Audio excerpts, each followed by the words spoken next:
What is the creepiest true story someone has ever told you? Story 1. Way back in 5th grade or so, I discovered a glorious Pokemon-themed chat room through the wonders of Yahoo. Within this chat room, there were maybe 15 regulars, generally between the ages of 12 and 16 or so, and we had a great time role-playing various anime characters and storylines. Anyway, I got to know a few people from there, well enough to chat with them on AIM or by phone, and a few of those friendships lasted a good 4 or 5 years. One of these guys was a little eccentric. He loved creature monster models and stories, stuff like Godzilla, Spawn, whatever. He believed in things like chupacabras, which I thought was silly but didn't really care. And he lived out in the boonies in some Midwestern state, which all seemed like hickland to my young West Coast mind. After getting to know him pretty well and having a good 100 hours of phone conversations over the years, he finally revealed this lovely story. He told me that sometimes he would black out and wake up to discover that he had or was still in the process of hurting or torturing animals and children. He had quite a few cousins and neighbor kids who lived nearby, and apparently had killed some animals. When he revealed this to me, I felt sick inside. I love animals, and this information chilled me to the bone. It was really hard for him to tell me this, and he confided that I was one of the only people he had ever been able to tell. Then it got weirder. Someone in his family, or maybe a family friend, decided that he must be possessed by a demon and that they had to perform an exorcism. They did it at night, of course, in a dark room lit by candles, and he tied to the bed because they didn't know how the demon would react. He was choking up as he described this part. I could hear his voice quivering because he was so emotional and terrified at this part of the story. He described a pretty creepy process, but the worst part was the end.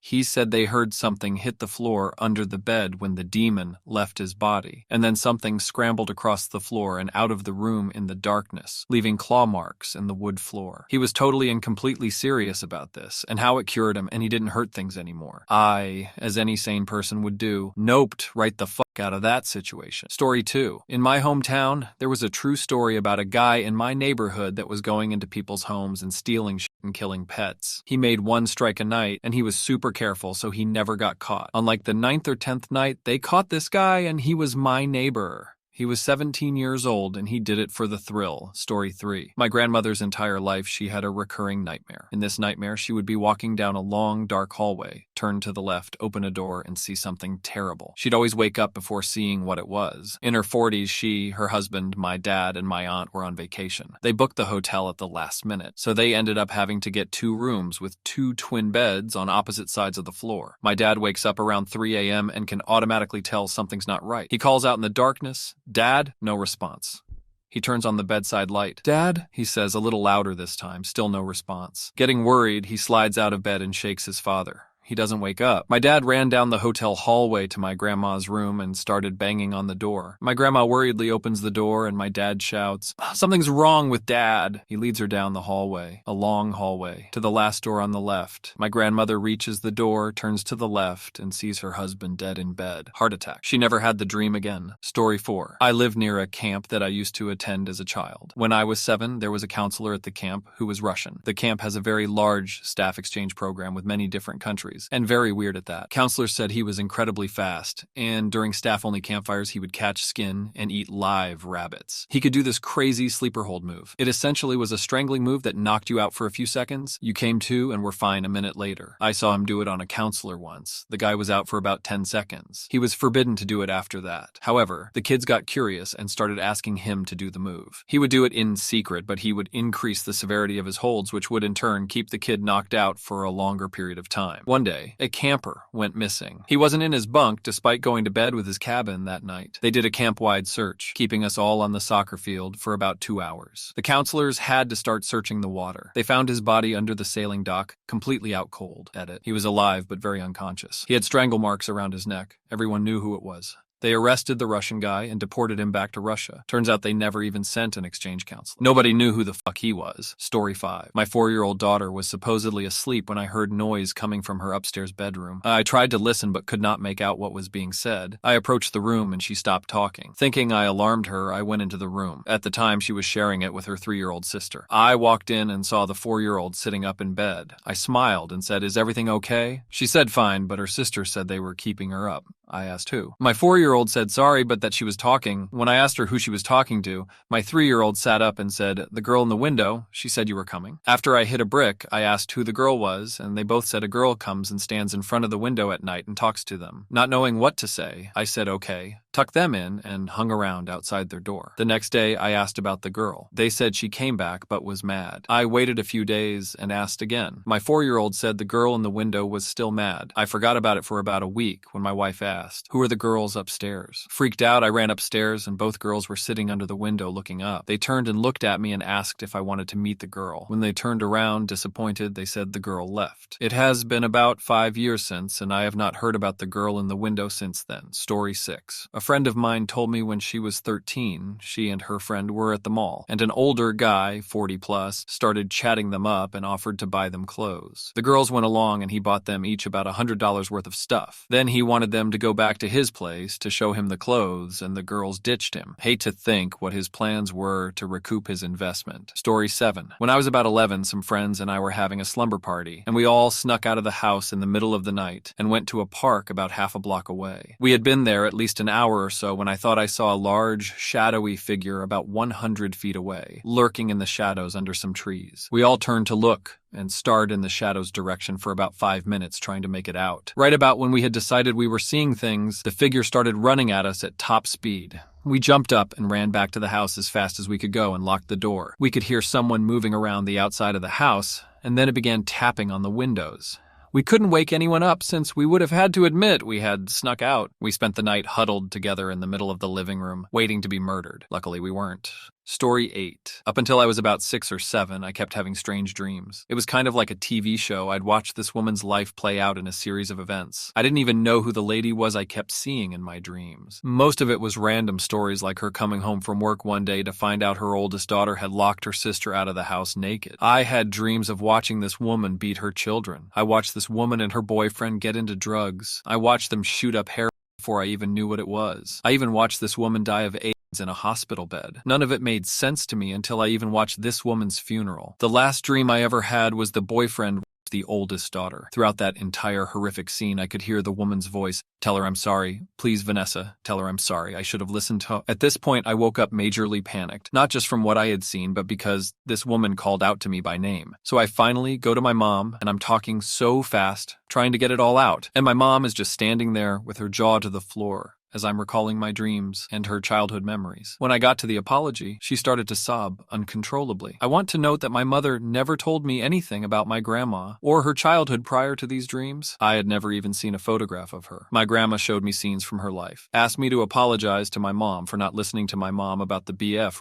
her. Story 9. A famous friend told me a story about her good friend, a very beautiful teenage girl. She lived in the boonies, and one night she was getting ready for bed when she glanced out the window and saw a red flicker. She moves closer to the window, trying to figure out what she's looking at. Finally, she turns off her light and looks out the window to see a man with a video camera in a tree a few feet away. When they arrested the guy, they noticed that at the spot on the tree where he had placed his ladder, there were thick grooves, as though he'd been putting his ladder there for months. Story 10. This isn't a story someone told me, but it was a creepy experience nonetheless. Back in junior high, a girl brought a Ouija board to school. I'll look up how it works first if you've never heard of it before. Naturally, almost all of us thought it was complete BS, but a group of girls became obsessed with the thing throughout the day. Finally, I got tired of it and wanted to prove that it was nonsense, so I told them to guess my grandfather's first name, something I knew none of them would know because they weren't close friends, and my grandfather lived hundreds of miles away. They guessed correctly on the first try. It was a little unnerving. Story 11. My mom, grandparents, aunt and uncles, and several of their neighbors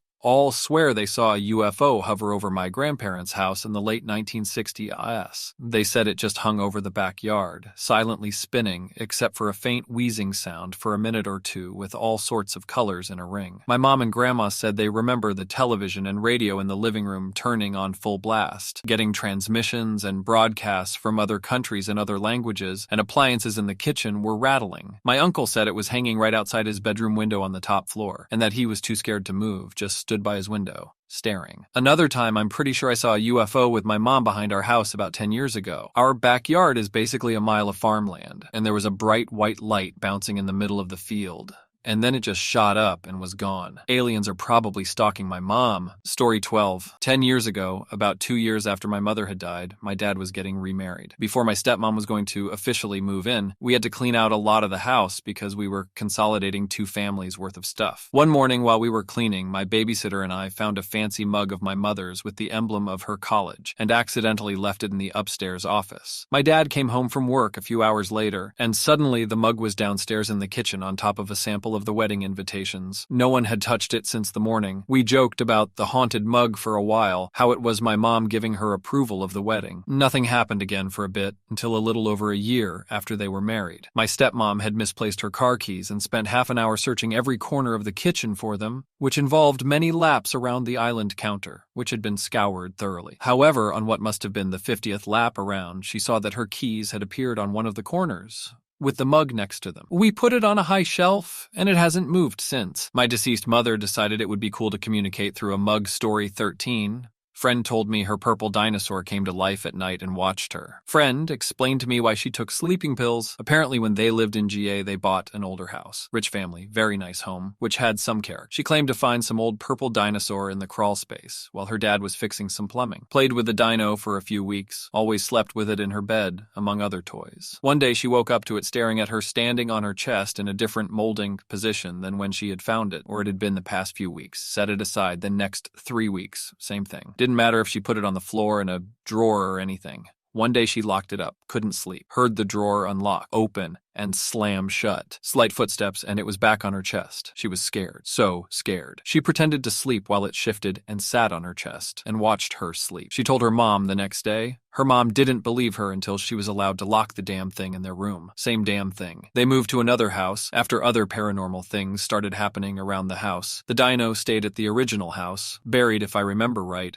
for a year and a half. One day it appeared at their new house, just standing like they found it on the kitchen counter. Got rid of it for good. I think they burned it and ditched it in the river, never to be seen again. Friend has a repeating nightmare that goes away with the pills. She's older now and can't drink because of said pills. Has made numerous emergency hospital trips to find scratches on her body. The hospital claims are from night terrors. Now maybe I'm just a freak about scary stories or fucking toys that talk, but the seriousness on her face and the tears that welled in her eyes, I was sold. Not sure if bull, but I believe. Whether I want to or not. Scary shit. Kid you not. Had trouble sleeping in her current house. Clarification, she was 13 when the dino thing happened. She is 10 years older now. Story 14. When my cousin was around 7 years old, his room was in the basement. The basement level was half underground and half above ground. His room had a window and his bed was right next to the window. One night out of the blue, he wakes up and opens his eyes and there's a man crouched right outside the window, just staring at him. He didn't know what to do, so he just froze for a second, then turned over in bed and turned his back to the guy and eventually fell asleep. Why he didn't run screaming to his parents' room is something I'll never understand. This went on for a while. On random nights, the stranger would come and stare at him through the window. Sometimes he would actually tap on the glass with his finger. On the opposite wall of the window was a mirror.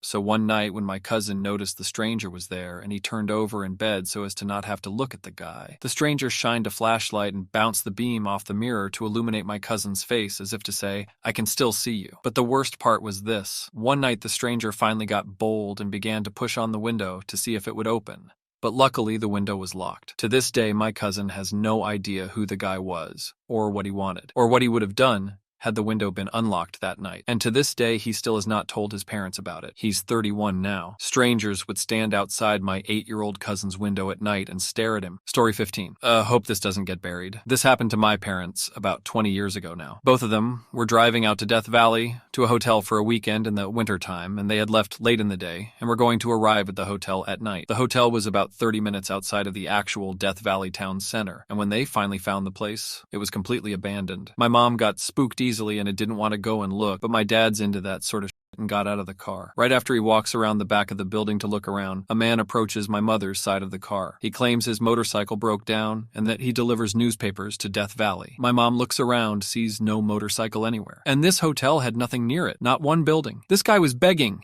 my mom to come get the newspapers and take them to a hotel in town. Otherwise, he'd lose his job. He had the stack in his hands and wanted her to open the door so that he could give them to her. My mom's getting serious vibes from this guy now and refuses, locks all the doors and tells him to go away. away. He continues to beg. Finally, my dad comes around the corner, and the guy panics a bit and just hands them over to my dad quickly and leaves. They drive off, and they spot the guy start walking off into the desert. They finally get to the hotel to deliver the papers, and end up booking a room there. When they hand over the newspapers, the lady at the desk tells them they don't get any newspapers delivered to the hotel. My parents open up the stack and look at the front page. It's a newspaper from 1954. Story 16. Paranormal activity is weird to me. I disregard it all from a scientific standpoint, but I have grown up in a house where I just can't explain the stuff that happened. So I just try not to think about it, like how the universe has no edge. But anyway, this house. So it was an old house in New Zealand. My family lived there for about 5 years, and there were many haunty things that occurred during that time frame. But we had the normal doors slamming when there was no breeze. Many times my sisters and I would hear footsteps from the hallway when there wasn't anyone there. One night, my family was awoken by a smash. We all went to where we thought the source of the noise came from and found a vase smashed on the floor in the middle of the bathroom. It had been sitting on the windowsill above the sink, and vanity ware, if it had just fallen, would have smashed into the sink, but it had managed to bypass the sink and smash about 7 feet into the middle of the room. My mother often claimed to have woken up and felt someone breathing on her face. My biggest scare was when I woke up one night in my room. My bed was in the middle of the room. Now I could distinctly hear a man breathing heavily as if he was lying on the floor next to my bed. I was 7 years old, and it was the most terrifying thing I'd ever experienced. I'd had a few asthma attacks previously and was trying to tell myself it was me breathing weird, but after holding my breath for a long time, I could still hear this guy breathing. I couldn't bring myself to look at the floor, but luckily it was not between me and the door. It took me about 10 minutes to build the courage to get out of bed and run screaming and crying to my parents' bedroom. I slept in my mom's bed that night. Story 17. My friend always said that weird things happened at her house, like hearing footsteps on the steps and no one being there, or hearing the sound of music coming from the attic, but I always thought she was just trying to freak me out. Then one night I'm staying the night at her house, and it is pretty late. So we close her bedroom door and turn on a small lamp she had that was next to the door. We are both just chilling on her bed, talking when the door to her room flies open and knocks the lamp off the table. We could see into the hall, and there was no one there and no footsteps of someone running away. But I bolt out the door because I'm convinced it is her brother. But he was in his room asleep with the door closed. We never heard anyone moving. We didn't sleep that night.